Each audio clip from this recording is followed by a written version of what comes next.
POCSO court సంచలన తీర్పిచ్చింది. Rayalaseema express AC బోగిలో అత్యాచారం కేసులో నిందితుడు రాంప్రసాద్ రెడ్డికి యావజ్జీవ కారాగార శిక్షతో పాటు 10,000 జరిమానాను POCSO court magistrate Praveen Kumar విధించారు.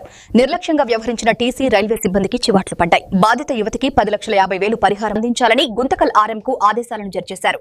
2019లో తిరుపతి నుంచి హైదరాబాద్ వెళ్తుండగా రాజంపేట నందలూరు మధ్య ఈ ఘటన చోటు చేసుకుంది.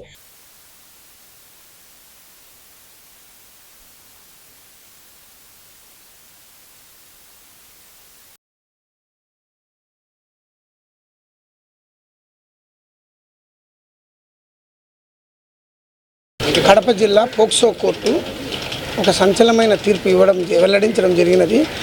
కడప జిల్లా పోక్సో కోర్టు జడ్జి అయిన ఎస్ ప్రవీణ్ కుమార్ గారు ఒక జడ్జిమెంట్ ఇస్తూ 27/1/2019 తేదీన రాయలసీమ ఎక్స్ప్రెస్లో హైదరాబాద్ వాస్తవ్యులు తిరుపతి నుంచి హైదరాబాద్కు ప్రయాణం చేస్తూ ఏసీ బోగిలో B2లో వాళ్ళ ఫ్యామిలీతో ప్రయాణం చేస్తున్నారు. రాజంపేట నందలూరు మార్గ మధ్యంలో వాళ్ళ పాప 8 ఏళ్ల పాప వాష్రూమ్ పోవాలంటే ఎల్లుమ్మా అని చెప్పినారు. వాళ్ళు చేసిన తప్పు ఏంటంటే ఆ పాప వెంబడి పోకుండా ఉండడమే వాళ్ళు చేసిన చిన్న పొరపాటు. దీంట్లో ఆగంతకుడు ఆయన ముద్దాయి అయిన ఎస్ రాంప్రసాద్ రెడ్డి ఇమీడియట్గా వాష్రూమ్లో పోయి ఆ బోల్ట్ పెట్టేసి ఆ అమ్మాయిని అత్యాచారం చేసినాడు. తర్వాత కడప రైల్వే డిఎస్పీ గారు రమేష్ బాబు గారు, సిఐ గారు, ఎస్ఐ గారు ఈ కేసు విచారణలో 24 మంది సాక్షులను ప్రవేశపెట్టి కోర్టులో విచారణ జరిపిన తర్వాత కోర్టు వారు ఈరోజు 3/12/2025 తేదీన కడప పోక్సో కోర్టు జడ్జి గారు అయిన ఎస్ ప్రవీణ్ కుమార్ గారు ఒక తీర్పు వెల్లడించడం జరిగినది. ఈ అత్యాచారం చేసిన ముద్దాయి అయిన రాంప్రసాద్ రెడ్డికి జీవితకాల శిక్ష విధిస్తూ 10,000 రూపాయల జరిమానా విధిస్తూ చెప్పడం జరిగినది. అలాగే ఈ అత్యాచారం సంఘటన జరిగినప్పుడు రైల్వే టీటీలు నిర్లక్ష్యం కారణంగానే జరిగింది.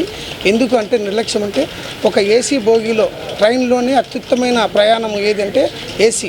అటువంటి ఏసీ బోగిలో ఒక వ్యక్తి టికెట్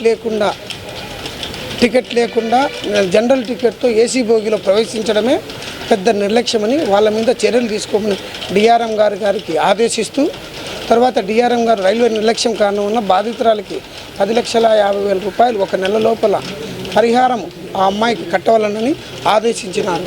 ఇది కేవలము రైల్వే టీటీలు వాళ్ళ నిర్లక్ష్యం వలన జరిగినది. అందువలన వాళ్ళకి ఇది పనిష్మెంట్గా భావించవలను.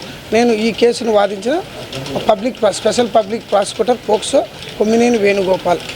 ఈ కేసులో మా court monitoring cell Nagendra Kumar garu మరియు రైల్వే కానిస్టేబుల్ అయిన నాగేంద్ర నాయక్ గారు చాలా సకాలంలో సాక్షులను ప్రవేశపెట్టి చాలా స్పీడ్గా కేసు జరిపినారు.